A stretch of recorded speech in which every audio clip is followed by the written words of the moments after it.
나이가 들수록 사람의 격은 말 한마디로 만들어집니다. 그대들은 아마 한 번쯤은 이런 경험이 있을 것입니다.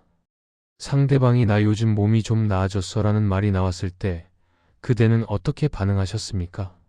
잠깐 고개를 끄덕이고 그래, 다행이네 한마디 건넨 뒤 곧바로 다른 화제로 넘어가지는 않으셨는지요. 그 순간 상대의 눈빛이 살짝 가라앉았던 것을 그대는 알아차리셨습니까? 아마 대부분은 그냥 지나쳤을 것입니다. 그러나 바로 그 찰나에 관계의 깊이가 조용히 결정됩니다. 우리는 보통 큰 경사 앞에서만 진심 어린 축하를 보냅니다. 승진 소식, 새 집 마련, 자녀의 합격 통지서. 이런 일들 앞에서는 누구나 환하게 웃으며 기꺼이 박수를 칩니다. 축하 인사가 넘쳐나고 꽃다발과 선물이 오갑니다. 그러나 노년으로 접어들면 그런 큰 경사는 점점 드물어집니다. 남는 것은 작고 사소한 회복들 뿐입니다. 어제보다 허리 통증이 조금 덜하다는 것, 혈압 수치가 살짝 내려갔다는 것, 지난밤 오랜만에 깊이 잠들었다는 것, 입맛이 조금 돌아왔다는 것. 이 작은 순간들 앞에서 우리가 어떤 반응을 보이느냐가 사실은 그 사람의 전부를 말해줍니다. 정약용은 젊은 시절 학문으로 이름을 떨쳤습니다. 정조 임금의 총애를 받으며 개혁을 외쳤고 자신의 뜻이 세상을 바꿀 수 있으리라 굳게 믿었습니다. 화려한 벼슬길을 걸으며 많은 이들의 존경을 한 몸에 받았습니다. 그러나 18년의 긴 유배 세월이 그에게 가르쳐준 것은 전혀 다른 차원의 진실이었습니다. 사람의 격은 높은 자리에 있을 때 보여주는 모습이 아니라 남의 작은 기쁨 앞에서 입에서 먼저 나오는 짧은 한마디에서 드러난다는 것입니다. 권력도 재산도 명예도 결국 쓰러지지만 누군가의 작은 회복 앞에서 건넨 진심, 어린 한마디는 오래도록 그 사람의 마음에 남습니다. 오늘 우리가 함께 걸어갈 이야기는 바로 이것입니다. 오늘 이야기의 주제가 마음에 드신다면 구독과 좋아요 부탁드립니다. 노년의 인생을 조용히 갈라놓는 그 한 문장에 대하여. 어떤 이는 평생을 살아도 그 말을 배우지 못합니다. 자신의 이야기를 하기에 바쁘고 남의 작은 기쁨 따위는 눈에 들어오지 않습니다. 반면 어떤 이는 그 말 하나로 곁에 사람을 남기고 세상을 떠나는 날까지 귀하게 여김을 받습니다. 그 차이가 무엇인지 정약용의 생애를 따라가며 하나씩 풀어보려 합니다. 명함이 사라집니다. 직함도 힘을 잃습니다. 한때 자랑스러웠던 통장의 숫자마저 점점 의미가 퇴색합니다. 은퇴하고 몇 해가 지나면 예전에 나를 찾던 사람들의 연락도 뜸해집니다. 그때 결국 남는 것은 무엇이겠습니까? 식탁 건너편에 앉은 사람의 기억 속에 내가 어떤 사람으로 새겨지느냐입니다. 그리고 그 기억은 거창한 업적으로 만들어지지 않습니다. 아주 작은 순간들의 축적, 사소한 말 한마디에 온기가 쌓여서 만들어지는 것입니다. 정약용은 말년에 이르러 자주 이런 말을 남겼습니다. 사람은 자신이 잘 나갈 때 보여주는 모습이 아니라 남이 조금 나아졌을 때 보여주는 모습이 진짜 그 사람이라고. 큰 경사에는 누구나 축하의 말을 건넵니다. 그것은 쉬운 일입니다. 별다른 마음을 쓰지 않아도 예의상 할 수 있는 말이기 때문입니다. 그러나 남의 작은 회복 앞에서 진심으로 기뻐할 줄 아는 사람은 참으로 드뭅니다. 그것은 자신의 마음에 남을 위한 자리를 비워두어야만 가능한 일이기 때문입니다. 지금 떠오르는 얼굴이 있으신지요? 그대의 사소한 좋은 소식에도 눈을 반짝이며 끝까지 들어주던 사람. 그대가 어제보다 좀 낫다고 말했을 때 하던 일을 멈추고 그대의 얼굴을 찬찬히 바라보던 사람. 혹은 반대로 그대가 조금 나아졌다고 말했을 때 건성으로 넘기며 자기 이야기를 시작하던 사람. 세월이 흐를수록 이 두 부류 사이의 거리는 점점 멀어집니다. 그리고 노년에 이르면 우리는 자신도 모르게 그 두 부류 중 한쪽에 서 있게 됩니다. 오늘 이 이야기의 끝에서 우리는 하나의 문장을 만나게 될 것입니다. 단 4글자에 불과하지만 그 안에 담긴 무게는 어떤 길고 화려한 위로보다 깊습니다. 그 말을 진심으로 건넬 수 있는 사람이 되는 것. 그것이 노년에 우리가 닦아야 할 마지막 품격입니다. 과연 그 말은 무엇이며 어떻게 해야 그 말을 자연스럽게 건넬 수 있는 사람이 될 수 있을까요? 그 여정을 지금부터 함께 시작하겠습니다. 정약용은 관직에 있을 때 수많은 신하들을 지켜보았습니다. 큰 공을 세우고 임금 앞에 나아가 치하를 받는 이들, 중요한 정책을 입안하여 이름을 떨치는 이들. 그러나 그가 진정으로 귀하게 여긴 것은 그런 화려한 성취가 아니었습니다. 오히려 백성의 작은 안도에 먼저 눈길을 주는 사람, 누군가의 사소한 회복을 알아채고 거기에 마음을 기울이는 사람을 그는 더 높이 평가했습니다. 누군가의 통증이 조금 덜해졌다는 말을 들었을 때 사람들은 대개 어떻게 반응합니까? 그래, 다행이네 한마디 던지고 곧바로 다음 이야기로 넘어갑니다. 빚을 조금 갚게 되었다는 말, 오늘은 숨이 덜 가쁘다는 말, 어젯밤 악몽 없이 잠들었다는 말. 이런 작은 회복들 앞에서 대부분의 사람들은 별다른 반응을 보이지 않습니다. 그저 스쳐 지나가는 일상의 한 조각처럼 여기기 때문입니다. 그러나 정약용은 그 순간을 달리 보았습니다. 누군가의 작은 회복이란 그 사람이 홀로 견뎌온 수많은 밤의 결실입니다. 통증이 조금 덜해졌다는 말 뒤에는 이를 악물고 버텨온 시간이 있습니다. 빚의 일부를 갚았다는 말 뒤에는 아끼고 줄이며 살아온 날들이 있습니다. 숨이 덜 가쁘다는 말 뒤에는 병과 싸우며 하루하루를 넘긴 투쟁이 있습니다. 그 모든 것을 알아보는 눈, 거기에 마음을 내어주는 태도, 그것이 바로 품격의 시작입니다. 세상은 큰 성취에만 박수를 보냅니다. 높은 자리에 오른 사람, 큰 돈을 번 사람, 세상을 놀라게 한 사람. 그런 이들 앞에서는 너도 나도 축하를 건네고 부러움을 표합니다. 그러나 작은 회복 앞에서 진심으로 기뻐해주는 사람은 많지 않습니다. 왜냐하면 그것은 눈에 띄지 않기 때문입니다. 남들에게 자랑할 만한 일도 아니고 그렇다고 특별히 주목받을 일도 아닙니다. 하지만 바로 그렇기 때문에 그 작은 회복을 알아봐주는 사람의 존재가 더욱 귀한 것입니다. 정약용은 유배지에서 수많은 평범한 사람들을 만났습니다. 농부어부 장사꾼, 병든 노인, 어린 아이들. 그들의 삶에는 화려한 성취가 없었습니다. 다만 하루하루를 버텨내는 작은 승리들이 있을 뿐이었습니다. 올해는 농사가 조금 나아졌다는 것, 아픈 아이가 열이 내렸다는 것, 빌린 곡식을 조금 갚았다는 것. 이런 이야기들을 들으며 정약용은 깨달았습니다. 진정한 품격이란 큰 것을 이룬 사람을 칭송하는 데 있지 않고 작은 것을 견뎌낸 사람을 알아보는 데 있다는 것을. 노년에 이르면 우리 모두 그런 작은 회복의 연속을 살게 됩니다. 대단한 일을 해내기보다는 어제보다 조금 나은 오늘을 맞이하는 것이 삶의 전부가 됩니다. 그때 곁에 있는 사람이 그 작은 나아짐을 얼마나 깊이 바라봐 주느냐에 따라 우리의 하루는 완전히 달라집니다. 그래, 그렇구나 하고 넘기는 사람 곁에서는 마음이 쓸쓸해집니다. 반면 잠시 말을 멈추고 그 작은 회복을 함께 음미해주는 사람 곁에서는 마음이 따뜻해집니다. 그대 곁의 사람이 요즘 어떤 작은 회복을 경험하고 있는지 그대는 알고 계십니까? 어제보다 기침이 줄었다는 것, 걱정하던 일이 조금 풀렸다는 것, 오랜만에 입맛이 돌아왔다는 것. 그런 이야기를 들었을 때 그대는 얼마나 오래 그 자리에 머무르셨습니까? 혹시 너무 빨리 다른 이야기로 넘어가지는 않으셨는지요?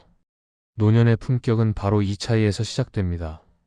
남의 작은 숨 돌림을 얼마나 깊이, 얼마나 오래 바라보느냐. 그것이 그 사람의 진짜 마음을 보여줍니다. 정약용은 오랜 세월 사람들을 지켜보며 하나의 기준을 세웠습니다. 사람을 알고 싶다면 그가 어려울 때가 아니라 남이 조금 나아졌을 때 그의 반응을 보라는 것이었습니다. 어려운 사람을 돕는 것은 누구나 할 수 있습니다. 그것은 보기에도 좋고 마음에도 뿌듯함을 줍니다. 그러나 남의 작은 기쁨 앞에서 어떤 태도를 취하느냐는 전혀 다른 문제입니다. 거기에서 사람의 진짜 마음이 드러납니다. 정약용이 분류한 첫 번째 부류는 남의 좋은 일의 표정도 말도 인색한 사람들입니다. 누군가 조금 나아졌다는 소식을 들어도 얼굴에 아무런 변화가 없습니다. 그래 한마디로 끝내거나 아예 반응을 보이지 않습니다. 속으로는 상대의 기쁨을 자기 손해처럼 느끼기 때문입니다. 마치 세상에 기쁨의 총량이 정해져 있어서 남이 기뻐하면 자기 몫이 줄어드는 것처럼 생각합니다. 이런 사람들 곁에서는 좋은 일이 생겨도 말하기가 망설여집니다. 축하받기는커녕 오히려 기운이 빠지기 때문입니다. 두 번째 부류는 겉으로는 축하를 건네면서도 속으로는 비교와 계산을 놓지 못하는 사람들입니다. 잘됐네, 축하해라고 말하지만 그 목소리에는 어딘가 미묘한 뉘앙스가 섞여 있습니다. 웃는 얼굴 뒤에서 빠르게 자기 상황과 비교합니다. 저 사람은 저렇게 됐는데 나는 왜 그렇지 못할까? 혹은 저 정도 가지고 뭘 그렇게 좋아하나. 입으로는 축하를 말하지만 마음은 함께 기뻐하지 못합니다. 상대도 그것을 어렴풋이 느낍니다. 축하를 받았는데도 왠지 개운하지 않은 느낌, 기쁨이 반쯤 깎여나간 느낌이 드는 것입니다. 정약용이 가장 귀하게 여긴 세 번째 부류가 있습니다. 남의 회복을 자신의 안도처럼 받아들이는 사람들입니다. 누군가의 작은 좋은 소식 앞에서 진심으로 숨을 내쉬며 함께 안심합니다. 참 다행이다라는 말이 연기가 아니라 진짜 마음에서 우러나옵니다. 작디작은 변화에도 마음을 내주어 상대와 함께 숨을 고릅니다. 이런 사람 곁에서는 사소한 일도 말하고 싶어집니다. 작은 기쁨도 나누고 싶어집니다. 그 사람이 진심으로 함께 기뻐해 줄 것을 알기 때문입니다. 노년의 인연은 결국 이 셋 중 누구 곁에 서느냐에 따라 갈라집니다. 첫 번째 부류와 함께하면 좋은 일이 있어도 외롭습니다. 두 번째 부류와 함께하면 축하를 받아도 찜찜합니다. 오직 세 번째 부류와 함께할 때만 작은 기쁨도 2배가 되고 사소한 회복도 의미를 갖습니다. 더 중요한 질문이 있습니다. 나는 지금 어느 쪽에 가까운 사람입니까? 남의 작은 기쁨 앞에서 나의 표정은 어떠합니까? 혹시 무심코 지나치고 있지는 않은지요? 겉으로만 축하하면서 속으로는 비교하고 있지는 않은지요? 아니면 진심으로 함께 안도하고 있는지요? 세월이 흐르면 자기도 모르게 어느 한쪽 부류에 굳어지게 됩니다. 그렇기에 지금, 오늘부터 스스로를 점검해야 합니다. 정약용은 말했습니다. 사람의 마음은 남의 좋은 일 앞에서 가장 솔직해진다고. 위장할 여유가 없기 때문입니다. 힘든 일을 위로할 때는 누구나 좋은 사람처럼 보일 수 있습니다. 그러나 남의 기쁨 앞에서 내가 어떻게 반응하느냐는 꾸밀 수가 없습니다. 그것이 진짜 나입니다.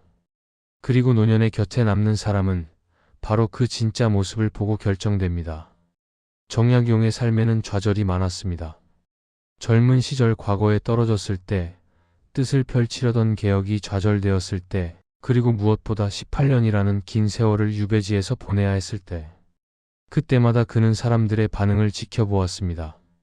어떤 이들은 길고 화려한 위로의 말을 건넸습니다. 그러나 정약용은 그 말들 속에서 진심을 느끼기 어려웠습니다. 오히려 말하는 사람 자신이 안심하고 싶어서, 빨리 이 불편한 상황을 넘기고 싶어서 말을 늘어놓는 것처럼 느껴졌습니다. 반대의 경우도 있었습니다. 정약용이 힘든 시간을 보내다가 조금 나아졌을 때 어떤 이들은 그것을 대수롭지 않게 넘겼습니다. 그래, 좀 나아졌구나 하고 빨리 다른 이야기로 옮겨갔습니다. 그들에게 정약용의 작은 회복은 별로 중요하지 않았습니다. 큰 변화가 아니면 관심을 가질 가치가 없다고 여기는 것 같았습니다. 그럴 때마다 정약용은 쓸쓸함을 느꼈습니다. 자신이 견뎌온 시간이 아무 의미 없는 것처럼 여겨지기 때문이었습니다. 그런 경험들 속에서 정약용은 한 부류의 사람들을 발견했습니다. 남의 작은 회복 앞에서 말을 길게 하지 않으면서도 그 순간에 진심으로 머무르는 사람들이었습니다. 그들은 설명하거나 조언하지 않았습니다. 다만 잠시 눈빛을 맞추고 조용히 고개를 끄덕인 뒤 참 다행입니다 라고 말했습니다. 짧은 4글자였지만 그 안에는 많은 것이 담겨 있었습니다.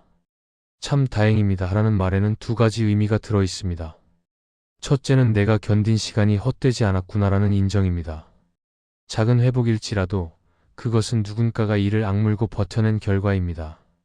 그 노력을 알아봐 준다는 뜻이 이 말 안에 있습니다. 둘째는 이제 나도 숨이 놓인다라는 고백입니다. 내가 조금 나아졌으니 나도 안심이 된다는 것입니다. 이것은 상대의 상황에 진심으로 마음을 쓰고 있었다는 증거입니다. 무관심했다면 상대가 나아졌든 말든 아무 느낌이 없을 것입니다. 세월이 갈수록 정약용은 이 한마디의 무게를 더 깊이 깨달았습니다. 화려한 위로의 말보다, 길고 자세한 조언보다 이 짧은 4글자가 사람의 마음을 더 깊이 어루만진다는 것을, 그것이 사람을 귀하게 만드는 가장 큰 예의이자 마음의 품격이라는 것을, 누군가의 작은 회복 앞에서 참 다행입니다 라고 말할 수 있는 사람, 그 말이 진심에서 우러나올 수 있는 사람, 그것이 노년에 갖추어야 할 가장 소중한 자질이라고 그는 믿게 되었습니다. 정약용 자신도 그렇게 변해갔습니다. 젊은 시절에는 큰 뜻을 세우고 세상을 바꾸려 했습니다. 그러나 유배를 거치며 그는 작은 것들의 소중함을 알게 되었습니다. 누군가의 병이 조금 나아졌다는 말, 농사가 조금 풀렸다는 말, 자식이 무사히 돌아왔다는 말. 이런 작은 소식들 앞에서 진심으로 참 다행입니다 라고 말할 수 있게 되었습니다. 그리고 그렇게 말할 때마다 상대의 눈빛이 달라지는 것을 보았습니다. 자신의 작은 회복이 인정받았다는 안도, 누군가 진심으로 함께 기뻐해준다는 위안이 그 눈빛에 담겨 있었습니다. 어느 한겨울 정양용은 오랜 벗이 병석에 누웠다는 소식을 들었습니다. 유배에서 풀려난 뒤의 일이었습니다. 그는 곧장 벗을 찾아갔습니다. 방에 들어서니 이미 여러 사람이 모여 있었습니다. 병든 벗을 위문하러 온 이들이었습니다.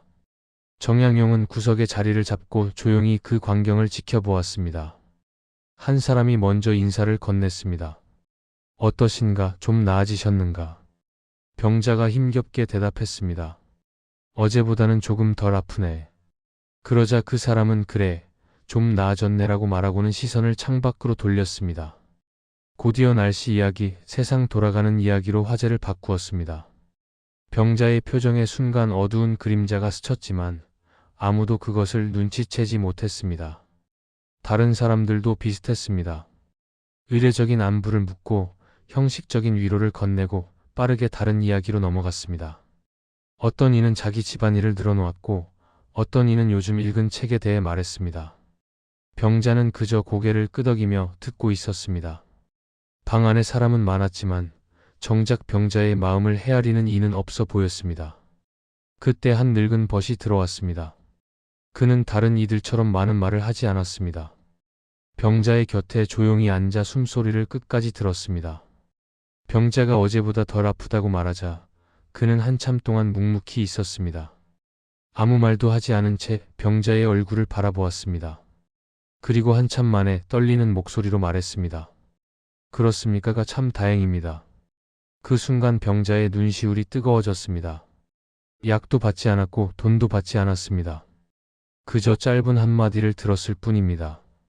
그런데 그 말이 어떤 화려한 위로보다 깊이 마음에 닿았습니다. 왜 그랬을까요? 그 한마디 속에는 함께 걱정하고, 함께 기다리고, 함께 안도하는 마음이 담겨 있었기 때문입니다. 단순히 상황을 확인하고 넘어가는 것이 아니라 진심으로 함께 숨을 쉬는 것이었습니다.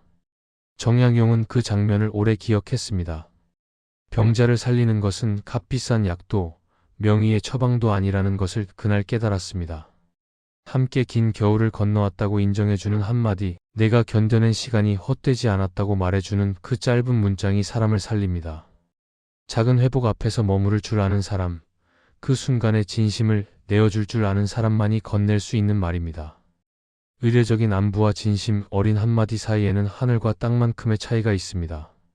겉으로는 비슷해 보입니다. 둘 다 나아졌네라고 말하기 때문입니다. 그러나 듣는 사람은 그 차이를 정확히 압니다. 형식적인 말 뒤에 따라오는 공허함과 진심 어린 말 뒤에 따라오는 따뜻함을 몸으로 느낍니다. 노년의 곁에 두어야 할 사람은 후자의 말을 건넬 줄 아는 사람입니다. 말년의 정양용에게는 형편이 어려운 제자들이 자주 찾아왔습니다. 유배에서 풀려난 뒤에도 그의 명성은 여전했고 배움을 구하는 이들의 발길이 이어졌습니다. 그 중에는 집안이 기울어 끼니를 걱정하는 젊은이들도 있었습니다. 그들은 학문을 닦으면서도 생계의 무게에 짓눌려 있었습니다. 어느 날 한 제자가 찾아왔습니다. 얼굴에는 오랜 피로가 묻어 있었지만 그날따라 조금 다른 기색이 있었습니다. 정약용이 물었습니다. 무슨 일이 있느냐고. 제자는 머뭇거리다가 말했습니다. 스승님, 이제야 겨우 빚의 첫 이자를 갚았습니다. 그 말투에는 자랑보다는 부끄러움이 더 묻어 있었습니다. 대단한 일이 아니라는 것을 스스로 알기 때문이었습니다.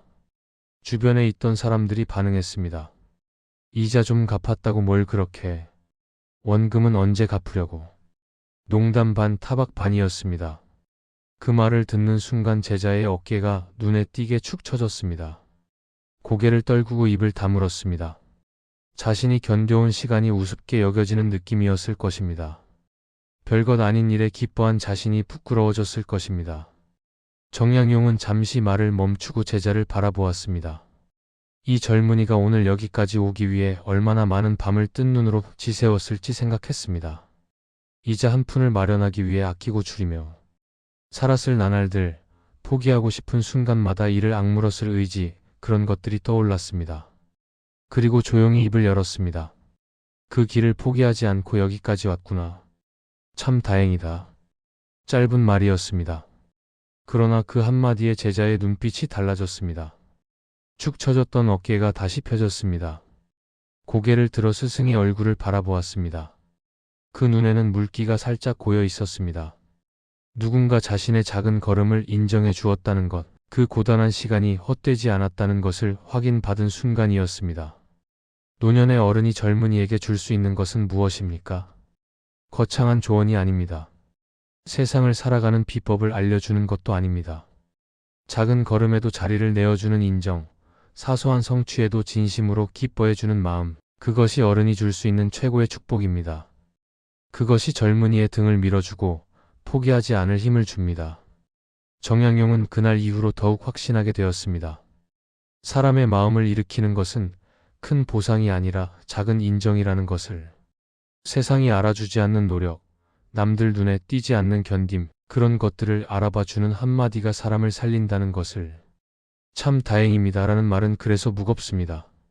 누군가의 힘든 시간을 보았다는 증거이고 그 시간에 함께 마음을 쓰고 있었다는 고백이기 때문입니다. 그러나 이 말을 누구나 쉽게 할 수 있는 것은 아닙니다. 입으로야 언제든 할 수 있습니다. 그러나 진심을 담아 말하는 것은 완전히 다른 문제입니다. 듣는 사람은 그 차이를 금방 알아챕니다. 형식적인 참 다행이네와 마음에서 우러나오는 참 다행입니다 사이에는 넘기 어려운 벽이 있습니다. 왜 어떤 사람들은 이 말을 진심으로 하지 못할까요? 정약용은 그 이유를 두 가지로 풀어 설명했습니다. 첫째는 남의 기쁨이 커질수록 내 자리가 줄어들까 두려워하는 마음입니다. 세상의 기쁨의 총량이 정해져 있다고 무의식적으로 믿는 사람들이 있습니다. 그래서 남이 좋은 일이 생기면 왠지 자기 몫이 빼앗기는 것 같은 불안을 느낍니다. 이런 마음으로는 남의 회복을 진심으로 기뻐할 수가 없습니다. 둘째는 남의 회복을 보면서도 왜 나는 아니지라는 생각이 먼저 올라오는 마음입니다. 비교하는 마음입니다. 누군가 조금 나아졌다는 소식을 들었을 때 축하보다 먼저 자기 상황과 견주어 봅니다. 저 사람은 나아지는데 나는 왜 그대로인가? 저 사람은 빚을 갚는데 나는 왜 여전히 허덕이는가? 이런 비교가 마음을 채우고 있으면 참 다행입니다 라는 말이 목구멍에서 걸려 나오지 않습니다. 정약용은 이를 두 가지 덕목으로 풀어 말했습니다. 첫 번째는 겸손입니다. 여기서 말하는 겸손은 자신을 낮추는 것이 아닙니다. 남의 밝음을 빌려 자신의 어둠을 지우려 하지 않는 태도입니다. 남이 나아졌다고 해서 내가 못난 것이 아닙니다. 남의 기쁨이 내 부족함을 드러내는 것이 아닙니다. 이것을 마음 깊이 아는 사람만이 남의 좋은 일 앞에서 담담하게 기뻐할 수 있습니다. 두 번째는 배려입니다. 정약용이 말하는 배려란 친절하게 대하는 것이 아닙니다. 남의 기쁨이 잠시 머물 자리를 마음 안에 비워두는 것입니다. 우리의 마음은 보통 자기 걱정, 자기 계획, 자기 욕심으로 가득 차 있습니다. 그 틈에 남의 기쁨이 들어올 자리가 없습니다. 누군가 좋은 소식을 전해도 마음이 바빠서 제대로 받아들이지 못합니다. 그 자리를 비워두는 것, 남의 작은 기쁨을 위한 공간을 마련해 두는 것, 그것이 진정한 배려입니다. 이 두 가지가 갖춰졌을 때 비로소 참 다행입니다 라는 말이 자연스럽게 나올 수 있습니다. 그것은 기술이 아닙니다. 연습해서 능숙해지는 말이 아닙니다.